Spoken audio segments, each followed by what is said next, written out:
Kada Divasana Oh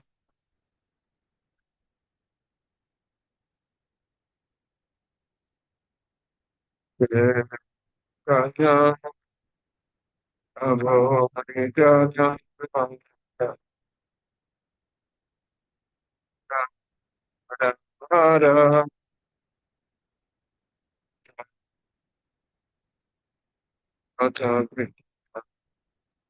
Hare Krishna, Hare Krishna, Krishna Krishna, Hare Hare, Hare Rama, Hare Rama, Rama Rama, Hare Hare,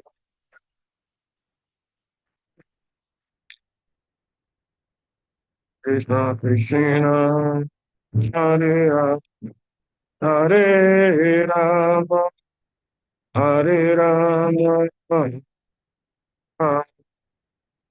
Hare Hare, Hare Krishna, Hare Krishna, Krishna Krishna, Hare Hare, Hare Rama, Hare Rama, Rama Rama, Hare Hare,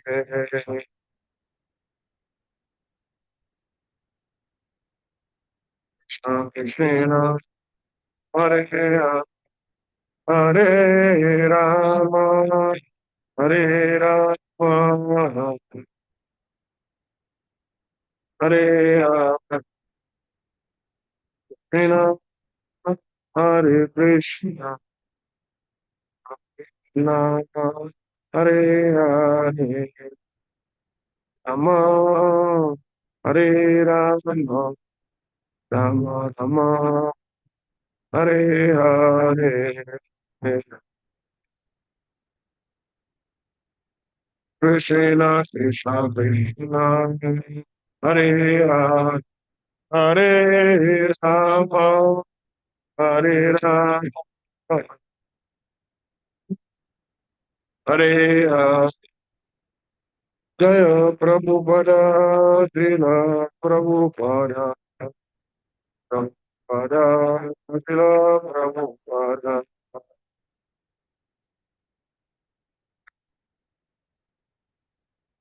Prabhupada, Srila Prabhupada, Guru Dev, Guru Dev, Guru Dev, Jaya Jaya, Dev, Guru Dev, Guru Dev, Guru Dev,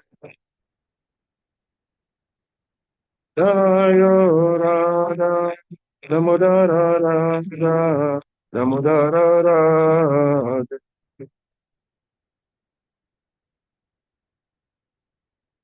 Radha, Jaya Lalita Vishaka Lalita Saka Sri Radhe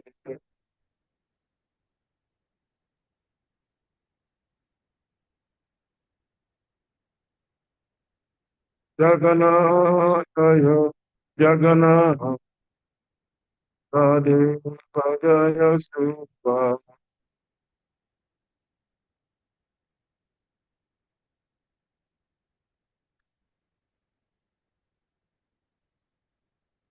Jayani Jai Gora Sundari Jai Gora Sundar Gora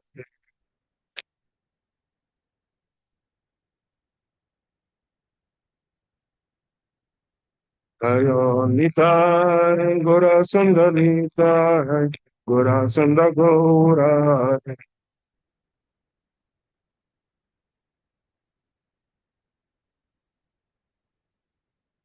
Hari Bo Hari Bo Hari Bo Hari Bo Hari Bo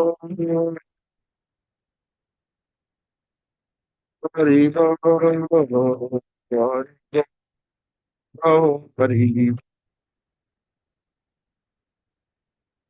Vishnu Bhagavan Suprivraj Vichaya Stotra Stada Shishima, His divine grace.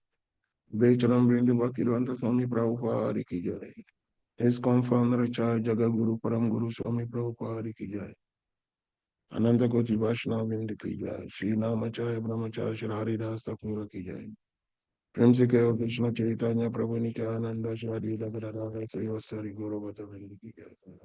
Shri Shri Radha Damodar गोप गोपीनाथ श्याम कुंज राधा कुंज गोवर्धन की जय।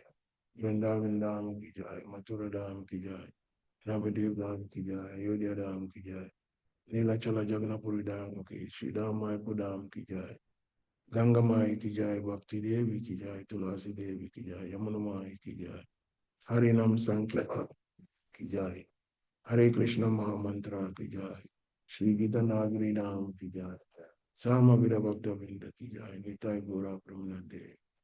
All glories to the assembled devotees. All glories to the assembled devotees. All glories to the assembled devotees. All glories to the lotus feet of Shri Guru and Shri Guru. The Bhagavatam.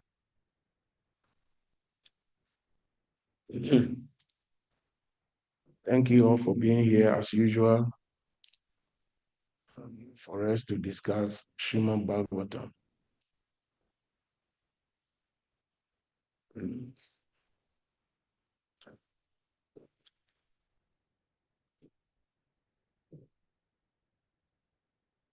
Thank you.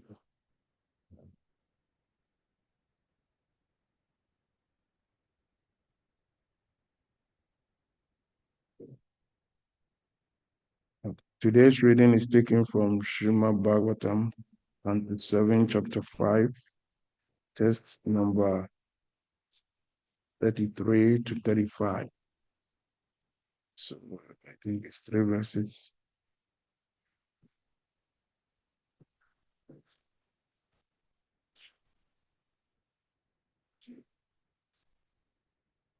Canto 7, Chapter 5, text.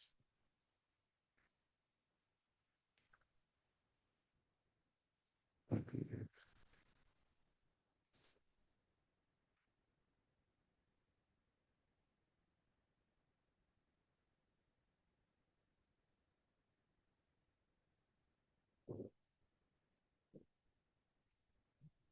Okay. Oh, you're confused. I was not finding text 33. Om Namo Bhagavate Vasudevaya. Om Namo Bhagavate Vasudevaya. Om Namo Bhagavate Vasudevaya. Text 33. Iti Uktopa Ratam Putram Irayam Kanshi Purusha Adikritatma Swa Sangan Nirashatta Mahitale. Text 34.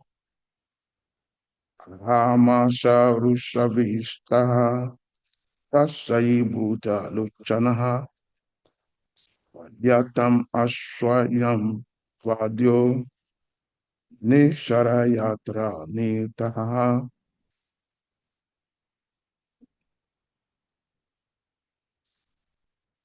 Verse 35. Ayam me ratriha shuyam hitva swan suhrido dhamma pitruvya hatu padoyo Vishnu dasava achati. So the translation for text 33. No, I think I should go. Will anyone want to chant the Sanskrit too?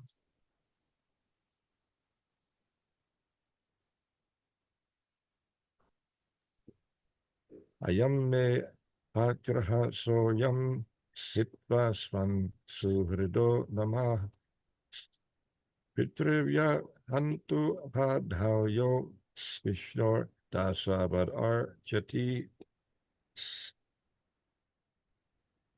Ayam me pratraha soyam hitva svan surido damaha pitrivya hantu palayo Vishnurdasavat archati.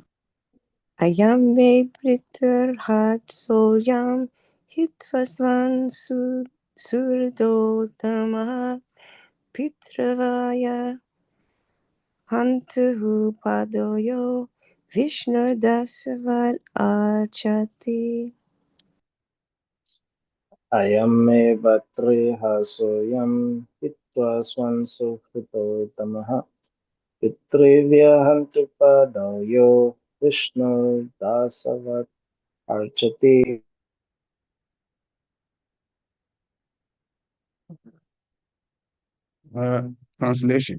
Translation for text 33. After Prahlad Maharaj has spoken in this way and become silent, Hiranyakashipu, blinded by anger, threw him off his lap and onto the ground. Verse 34. Indignant and angry, his reddish eyes like molten copper, Hiranyakashipu said to his servants, "Oh demons, take this boy away from me. He deserves to be killed. Kill him as soon as possible." Verse 35. This boy, Prahlad, is the killer of my brother, for he has given up his family to engage in the devotional service of the enemy, Lord Vishnu, like a menial servant.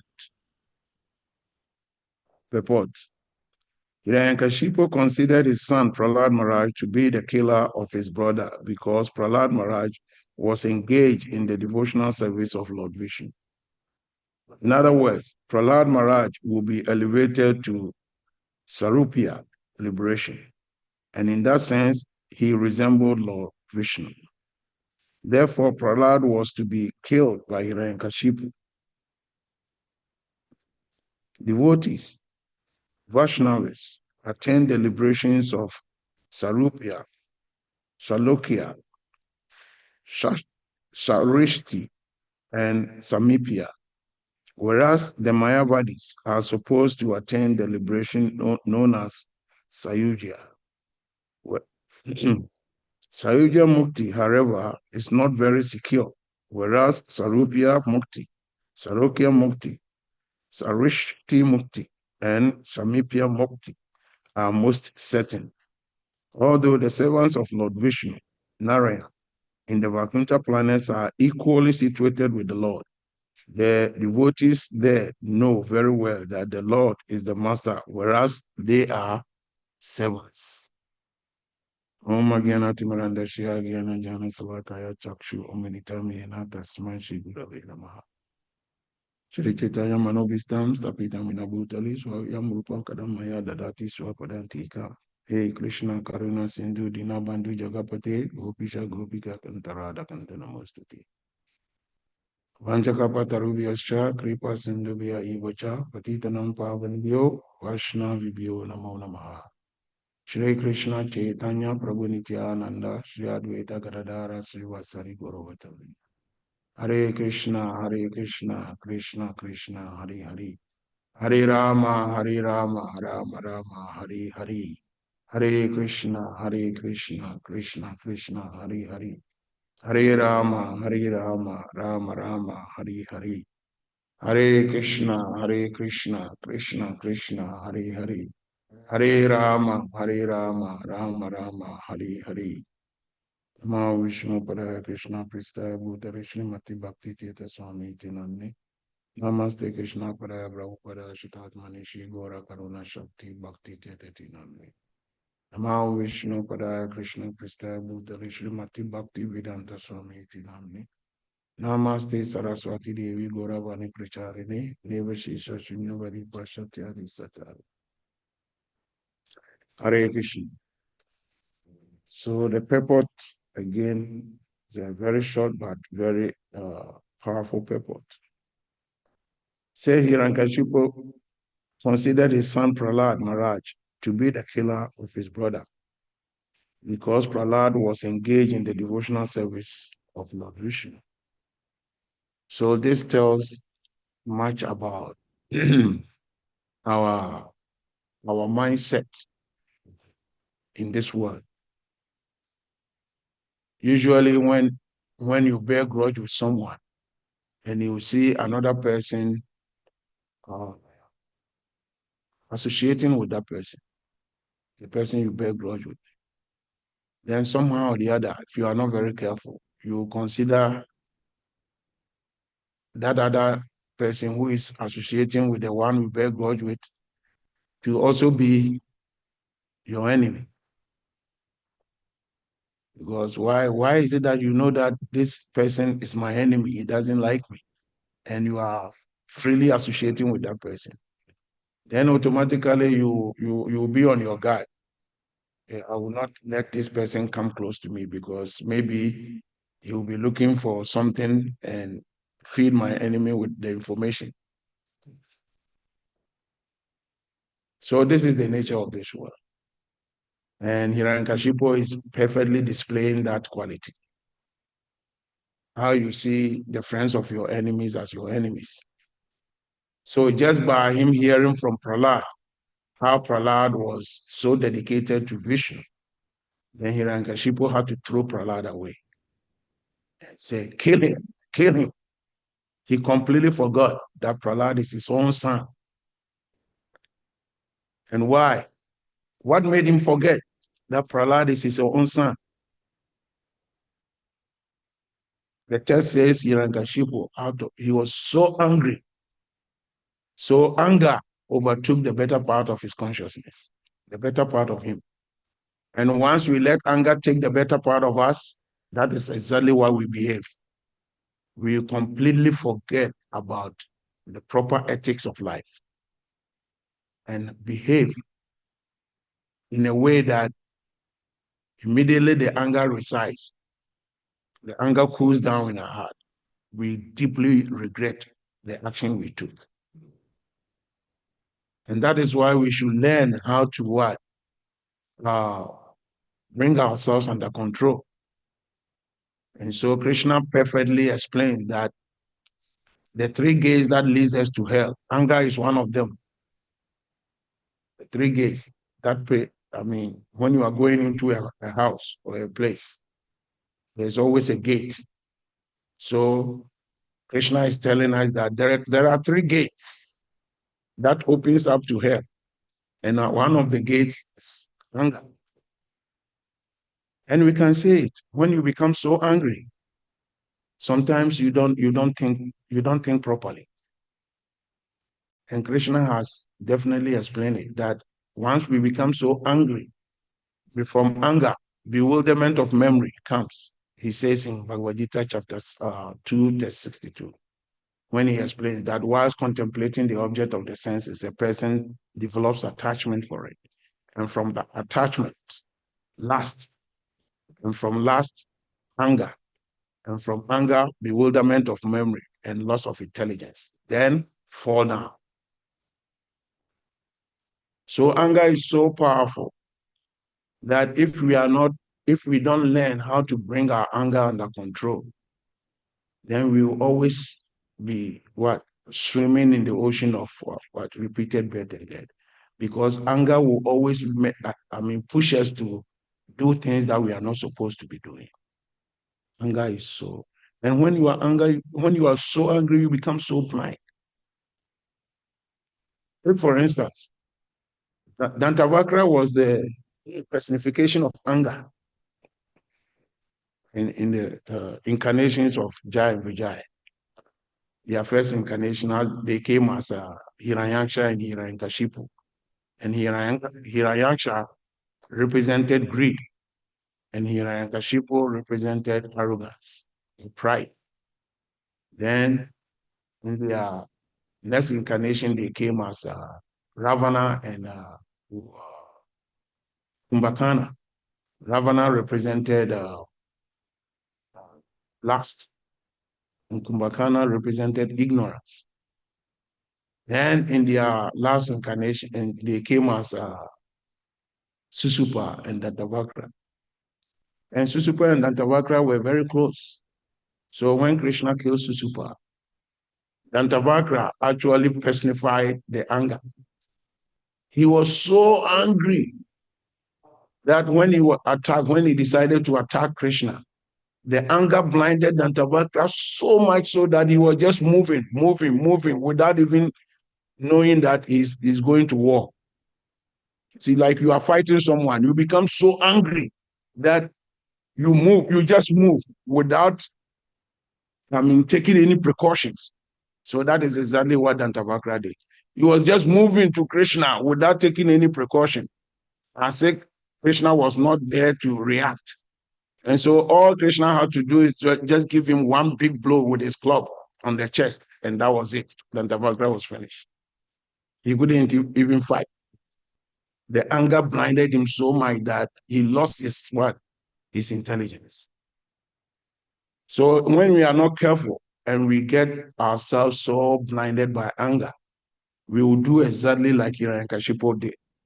Threw his son out, threw him from his lap on the floor, and ordered, kill him, kill this child, kill him, without even realizing that he's ordering his own son to be killed. What could your son be? What on this earth can your son do to make you so angry that you order the people to terminate his life? So that is how powerful anger is. And so under all circumstances, we should learn how to bring anger under control. And that is why we are so fortunate, like we always say, that we are so fortunate that we've been given, Srila Prabhupada has given us this process of devotional life. All this there is there for it to help us. All this process we are going through is there to help us to gradually curb some of the bad qualities which we have obtained from interacting with what? With material nature, interacting with the three modes of material nature. And anger is one such thing. And so under all circumstances, we should learn how to curtail it. It's not that the anger will not come, it will come. But we must be able to control it. This world is full of learning how to control. Because if you don't learn how to control, then we'll always be taking what? We'll always be taken aback, where all these bad qualities will just take the better part of us. And we will behave in such a way that we will end up regretting the actions that we take. And we don't want to be in that position where we do something and then sooner or later we regret entirely. We regret so much. Why did I behave like this? And when it happens like that, most of the time, what we do is that we blame someone instead of accepting what we have done. We blame someone for the action that we took. But we took that action based on the fact that we were not able to control ourselves. If we let the desires of the flesh, shadow us, take the better part of us, then always the fruits of the flesh is what is going to make manifest in our life. But if we let the desires of the spirit take us, our being, then always the fruits of the spirit will what? Will manifest in our life. Other than that, all the scriptures put emphasis that if even we interact with someone, by their fruits, we shall know them. Because you cannot say, hey, Ajamil, I love you so much. I love you so much. Then when you are passing by Ajamil's house, you look at the left and right and you see if nobody is looking, then you throw a stone and hit his windshield and break it. So your activity, your fruit, the fruit that you bear will determine which part of your being is in control of yourself. So, but the decision to allow which part of our being to control us lies in our hands. whether we want the flesh to control us or we want the spirit to control us. Either way, we are the final decision makers. Krishna is always there. His mercy is always flowing to help us. And whichever decision we take, he will help us go through it. Once we decide, oh, dear Lord Krishna, I'm all yours, please help me. Then that is all, your whole qualification. You've done your part. Then Krishna will take charge of it.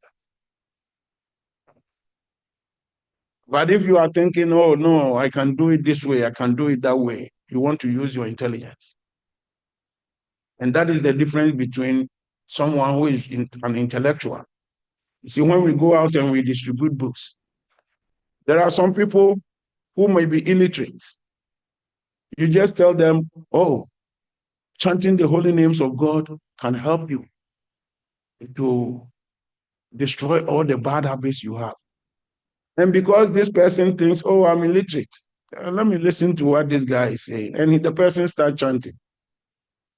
But you meet another person, very intellectual person, say, oh, chanting will help you, Joe, my friend. What are you talking about? Then you say, okay, I have a book here that can tell you that chanting can help you. Okay, let me have the book. So he will take his time and go and read the book. By the time he finishes reading the book and he becomes convinced that he has to chant, the illiterate who has already started chanting will be far ahead of him, right? And that is why there's so much power in hearing.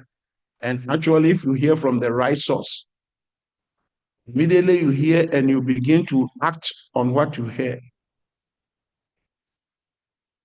sincerely, then you realize that you move faster than always trying to logically try to understand why you have to do certain things. And here comes how you need a guide, the guru, because the guru is your well-wisher. Since the guru is the pure representative of the Lord, he is your well-wisher. He will never tell you to follow something that will be detrimental to your what? To your life. He's your well-wisher. Like Krishna is your well-wisher. So the guru, who is the representative of Krishna, is also your well-wisher. So he always try to give you the instructions that will help you to gradually what? Also develop on the spiritual part, where your whole being will be controlled by the inner self, the spirit. And once your inner being begins to be controlled by the spirit, then you can easily give your whole entire being to the service of the Lord. And this is what we are trying to do now in the whole process of devotional service. Sometimes you don't want to come, you don't want to do some things, but because of the goal that you have in your mind, then you sacrifice, right? You realize that every morning when it's around 4 o'clock coming, then the sleep becomes very sweet, right? That is where you change the gear. You'll be sleeping in about around 4:15, 4:30, you change gear. So if you are snoring, your snoring will change gear. That is when the sleep becomes very nice. And then something will hit you. Wake up, Ajami, wake up. Oh my God. I feel pain all over my body. But you are thinking, because you have a goal in mind. I want the darshan of the Lord. Then you wake up and go and take shower. Huh? You'll be dragging your feet, going to the bathroom. But what to do? Because if you focus on the goal ahead of you, then it will inspire you to go to the bathroom, take shower, and dress up and go to the Mangarati, or go and do whatever service that you need to do to please the Lord. And that is why we should take advantage of whatever we have today. We should not play with it. Other than that, we will become exactly like Hiranyakashipu. where we will begin to think that our own family, our own children are our enemies. Huh? Because you are thinking, why is he not listening to me? Why is he doing? Hey, come on, finish him up. It shouldn't be like that. Your children become your enemies, your wife becomes your enemy, your family members, your mother, your father becomes your enemies. Yeah? It shouldn't be like that. Right? Hare Krishna. Are there any questions, comments, contributions? Because once we give our life to the Lord will, and once the Lord takes charge of our life, gradually our life will become perfect.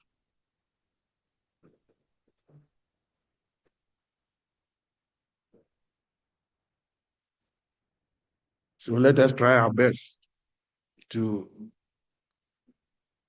make the best use of our bad bargain. The bad bargain is the body we have now.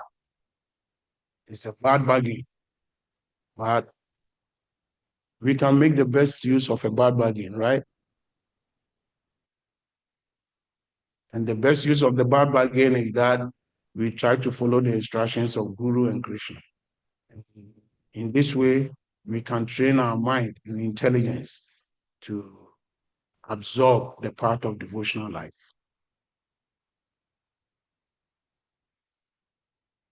And the more we pick up, we advance on the part of devotional life, the more we see everybody that we meet as our neighbor.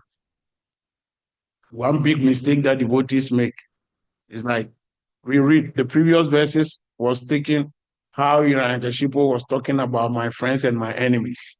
Huh? And Prahlad was saying that, no, you shouldn't have friends or enemies. You should see everybody equal, right? But as devotees, sometimes we do that, even though we don't call people as our enemies, but what we do is that we tend to think that, oh, these are devotees, this is devotees, I have to go close them. And these are non-devotees. We are saying the same thing in a different way. Friends and enemies. We are saying it in a different way. Devotees and non-devotees. But meanwhile, we don't even have the vision to know who is a devotee and who is not a devotee. We don't even have the vision to know.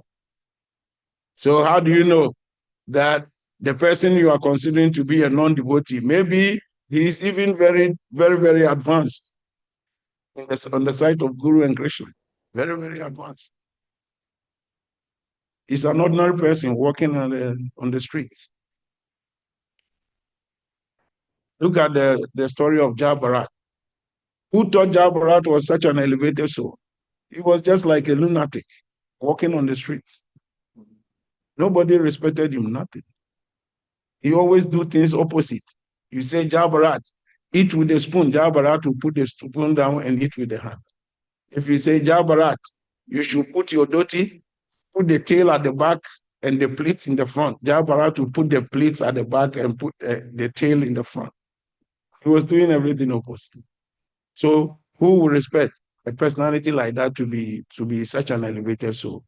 But in the true sense, he was such an elevated soul. So we cannot decide. We cannot decide who is a devotee and who is not a devotee. And that's why we should learn how to be equally disposed to everybody that we come in contact with. That Krishna has brought this person to me to interact with the person very favorably so that I can give Krishna consciousness to this person. In this way, the more you give, the more Krishna gives you. That is the whole process of existence. The more you try to give, the more nature gives you. The more you try to take, the more nature will take from you.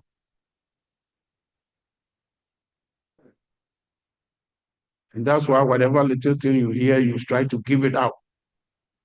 And the more you try to give it out, the more and more Krishna will give it to you too. Hare Krishna. Any questions or comments? Yeah, Prabhu. I think you have a question. So we might have, can you hear me? Yeah, let me ask. Ajamil is asking a question. Can you hear him? Okay. If we have this desire to share Krishna consciousness, but we are new, what is the best way to advance ourselves to become qualified to teach this Krishna consciousness? How can we move quickly towards advancing in this process of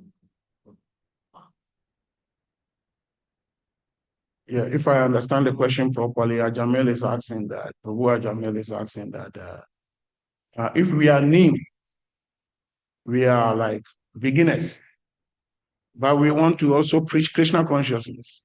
So what is the best way to do it? Is that the question? yeah. Yeah. And how is that going to help us to make advancement? The simple thing is,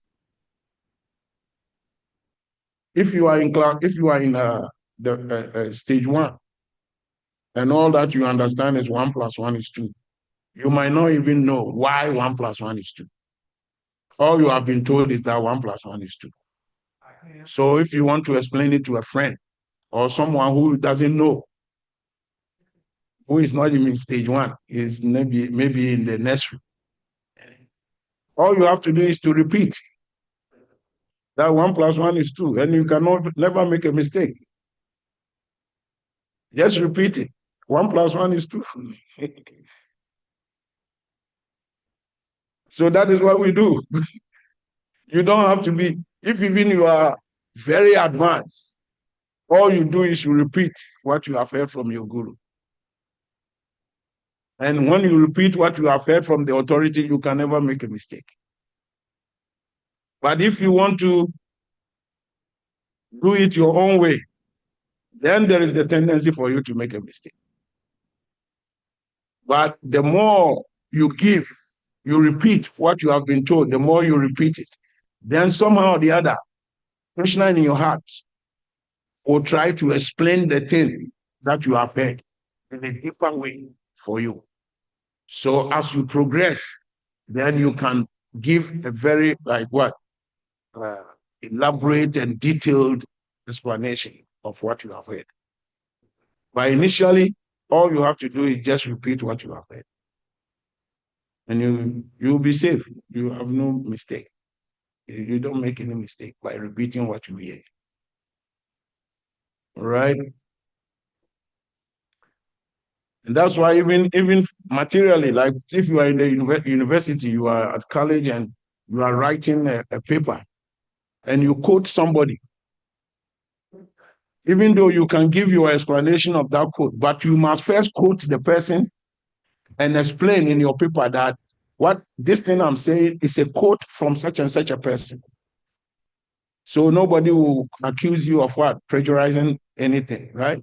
You quote, you put in asterisk, this is the quote of this person. And in my opinion, I think maybe this quote means blah, blah, blah, blah, blah, blah, right? Then it means you are not. So you must first learn how to quote. So you repeat, just repeat what you have heard. And nobody can hold you responsible for repeating what you heard. Right? Does it make sense? Good.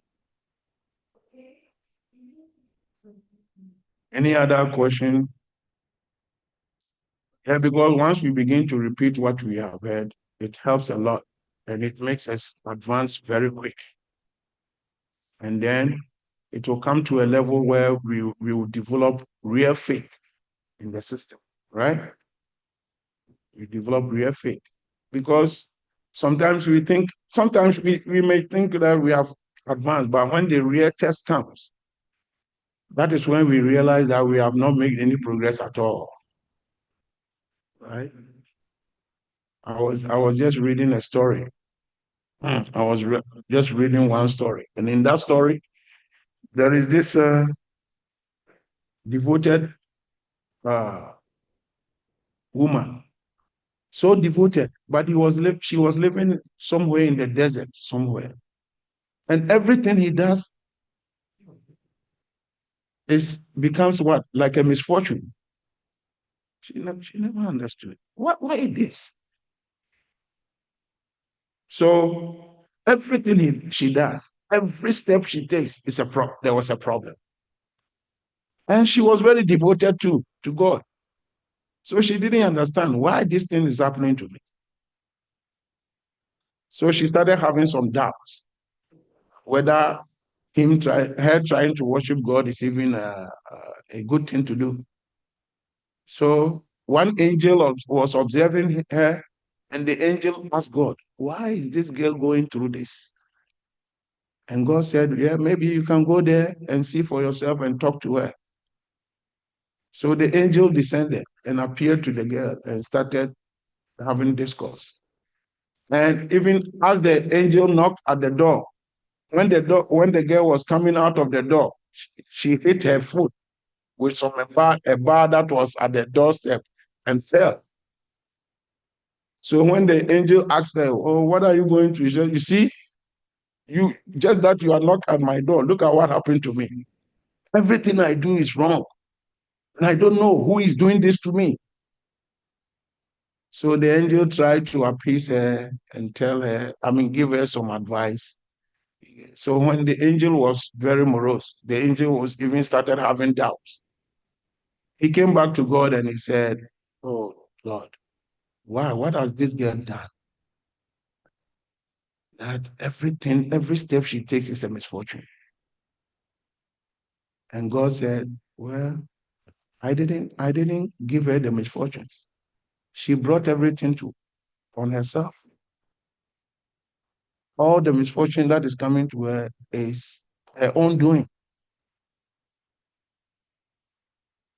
So the angel said, so what can be done? God said, nothing can be done until she herself begin to acknowledge that whatever is happening to her is her own doing, and stop blaming people for her misfortunes.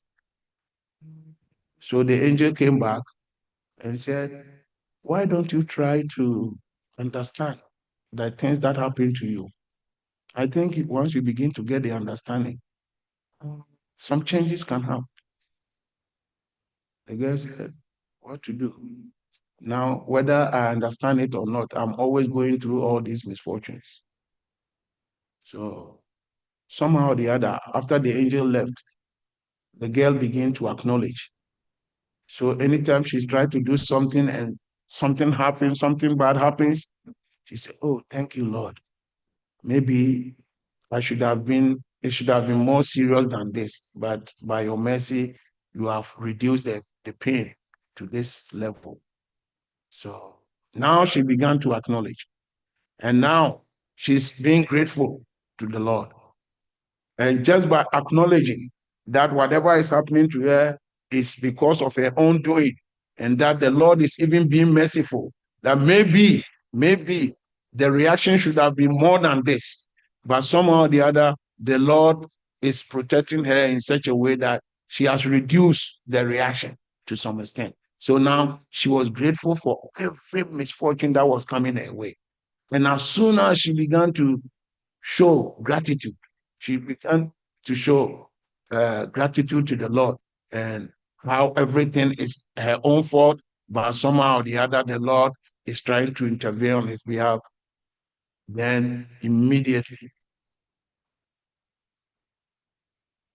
the goddess of fortune stepped in, told the Lord that, look, this girl has acknowledged that all the problems is her own fault. And she's even giving you some gratitude. So I think I have to go there and start relieving her of some of the misfortunes. So this way, somehow or the other, there was some rain on the desert, some plants started growing on the desert, and somehow they are gradually, things began to change. And now she was giving more gratitude to the Lord. And the more gratitude she gives to the Lord, the more things improves. So the same thing happens in our life. Sometimes we become a devotee and a lot of things will not be going the way we expect it to be, because we have heard that once you chant Hare Krishna, then everything will be okay with you. So you start chanting Hare Krishna and things are not okay, things are going the bad way, and you are thinking, what is this? What is this? Does this mantra even work? If you don't show gratitude, if you don't accept, try to understand that everything that is happening to you is because of your own doing. And you somehow or the other find a way to give gratitude to the Lord and the Guru, then we will always be deteriorating because we are always trying to blame our misfortune on somebody. But we should learn how to blame our misfortune on ourselves and to give gratitude to the Lord that even the reaction that is supposed to come to me should have been more serious than this, but because of the mercy of the Lord, things are. So in this way, somehow or the other, we see the Lord, by the grace of the Lord, things will begin to, with that deeper understanding, things will begin to change somehow or the other. It's not that it's going to drastically change and you become an opulent person. No, but because you have that basic understanding that you are the cause of your own misfortunes. Huh? So when the thing comes, the pain that you're supposed to feel will not be the same.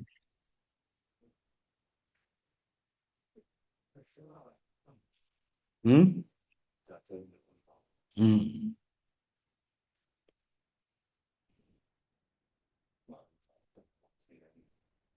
Bhagavatam 10:14.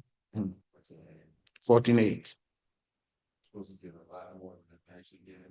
Mm-hmm. Yeah, the Lord is just giving me a token. So that is how the world is.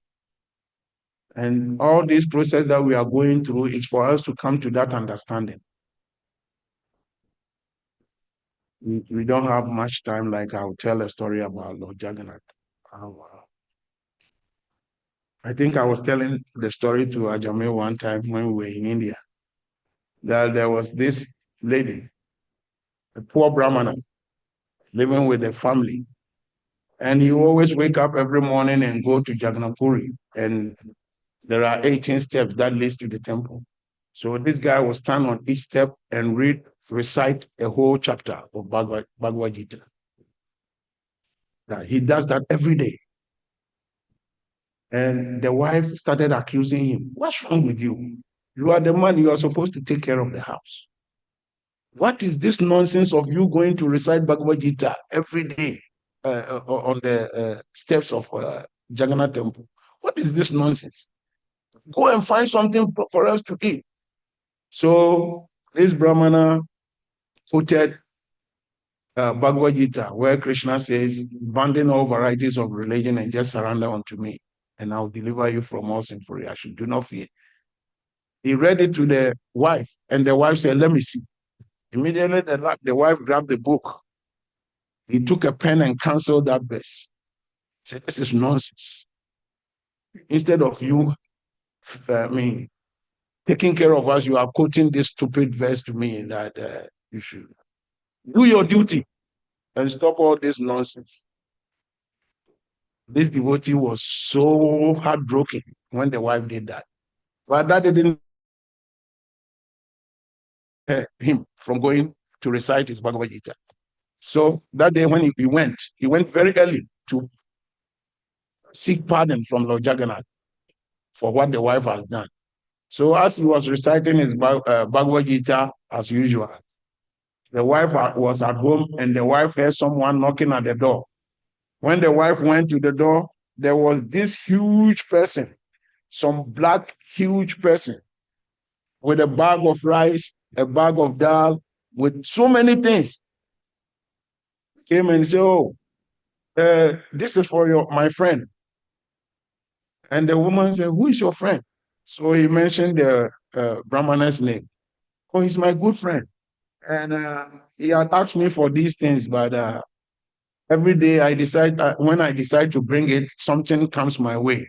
But today I get the opportunity to bring it. So he brought all these foodstuffs, plenty of them he brought.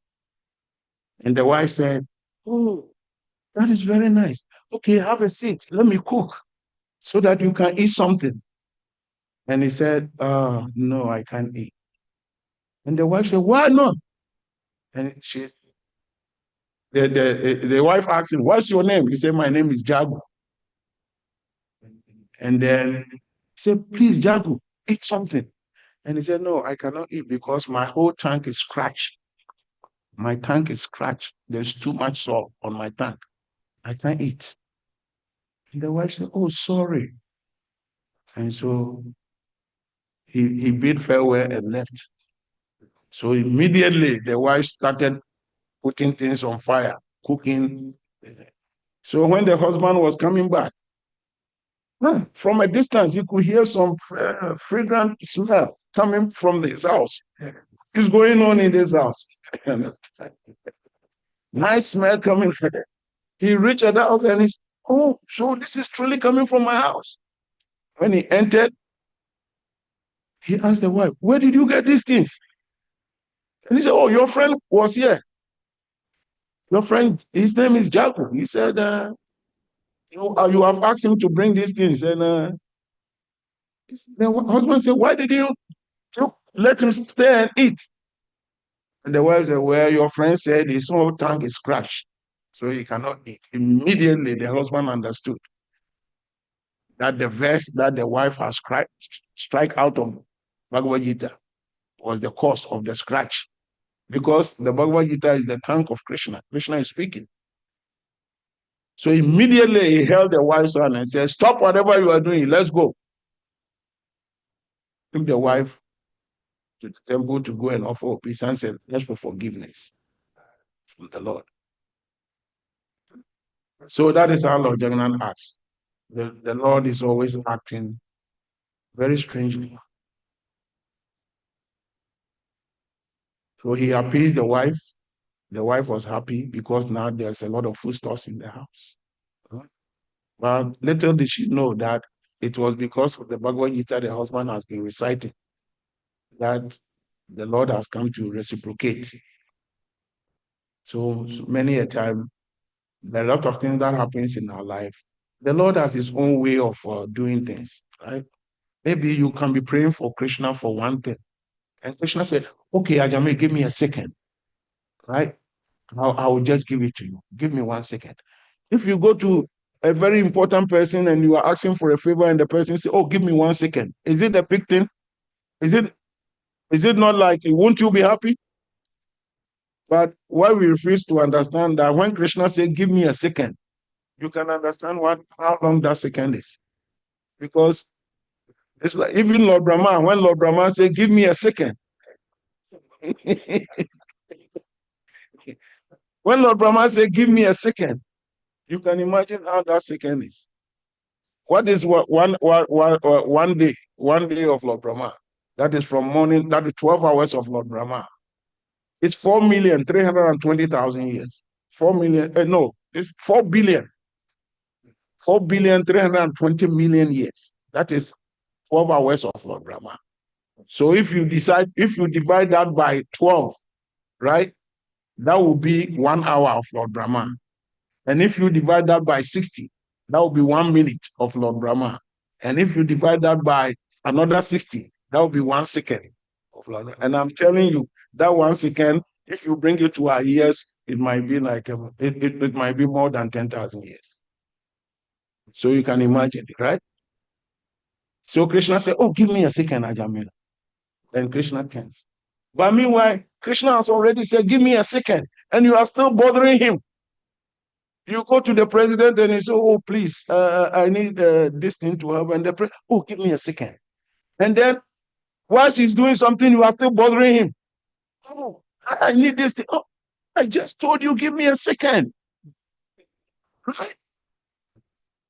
So the same thing happens in our life. That is how it is. If you keep bothering him because he said, give me a second, and you keep bothering him, he might change his mind. But Krishna said, give me a second, and you're still bothering him. You can't wait. So Prabhupada has taught us the process to wait, right? Just depend on the Lord. He says, just always think of the Lord and never forget him. Just depend on him. And so at the appropriate time, if the Lord thinks that, oh, now the 1 second is up, he will give it to you.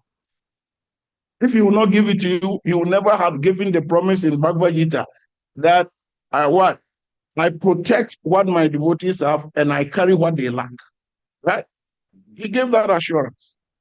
So why don't we have the faith that the Lord will protect what we have and carry what we lack? Say 1 second, I'll do that for you. Huh? Just give me a second. We don't have that faith. That is the problem. And why don't we have faith? We don't have faith because we have so much doubt in our mind. We doubt so many things. And we think we can handle things by ourselves. Same thing, Draupadi was thinking she can protect herself. When Dushyasana was trying to disrobe her, fighting back, holding the sari together. And still, Dushyasana was pulling the sari up. But immediately she raised her hands and said, I cannot fight. Krishna, Govinda, do it. Then immediately, Krishna started multiplying the sari. Right? But it's not that Krishna just started multiplying the sari for just multiplying sake. Because Draupadi has shown some gratitude to Krishna. He has shown something. So Krishna was reciprocating Draupadi's gratitude. Apart from him, her raising the hand to surrender. During the Rajasuya festival of Yudhishthira, when Krishna killed Susupa and the chakra was coming back, the chakra part of Krishna's flesh, and Krishna was bleeding, right? But Draupadi jumped, and Draupadi, you can understand Draupadi's sari, the sari Draupadi was wearing at that festival. Very beautiful, very exalted sari. She teared it. She just ripped part of the sari and tied Krishna's hand with it. And Krishna just looked at her in a way of assurance that I will pay you this one day. So every little thing we do, in our devotional life, be rest assured that it's not for, it doesn't go for nothing, right? And that's why Krishna says in Bhagavad Gita that a little endeavor on this path, just a little, he didn't say much, a little endeavor on this path can protect you from the most dangerous part of fear. You know fear, right? Little endeavor. So every single step we take in a part of devotional life is very, very important. Jai Kantaram Srimad Bhagavatam ki jai. Srila Prabhupada ki jai.